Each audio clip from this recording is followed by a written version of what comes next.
খুব সুপরিচিত একটি টার্ম। সেলফ কেয়ার বলতে বেশিরভাগ সময় আমরা যা বুঝি তা হলো নিজেকে একটু প্যাম্পার করা, নিজের যত্ন নেওয়া, একটু পেডিকিউর ম্যানিকিউর করা, স্যালনে যাওয়া, পার্লারে যাওয়া, কিংবা পছন্দের কোনো জায়গায় ঘুরতে যাওয়া, পছন্দের খাবার খাওয়া। অর্থাৎ যে জিনিসগুলো করে আপনি আনন্দ পান সেই জিনিসগুলো করা, নিজেকে একটু সময় দেওয়া।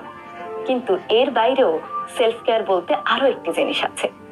সেলফ কেয়ারের আরো একটি দিক হলো আপনি নিজেকে সেই মানুষগুলো থেকে দূরে সরিয়ে নিন যেই মানুষগুলো আপনার মানসিক শান্তি নষ্ট করছে, আপনার চারপাশের পরিবেশটাকে বিষাক্ত করে তুলছে, যে মানুষগুলো আপনার জীবনে থেকে আপনার মানসিক শান্তিটাকে একেবারেই শেষ করে দিচ্ছে, সেই মানুষগুলোর সাথে একটু দূরত্ব সৃষ্টি করুন, যাতে করে তারা আপনার যে মানসিক ক্ষতিগুলো অনবরত করে যাচ্ছে সেগুলো করতে না পারে।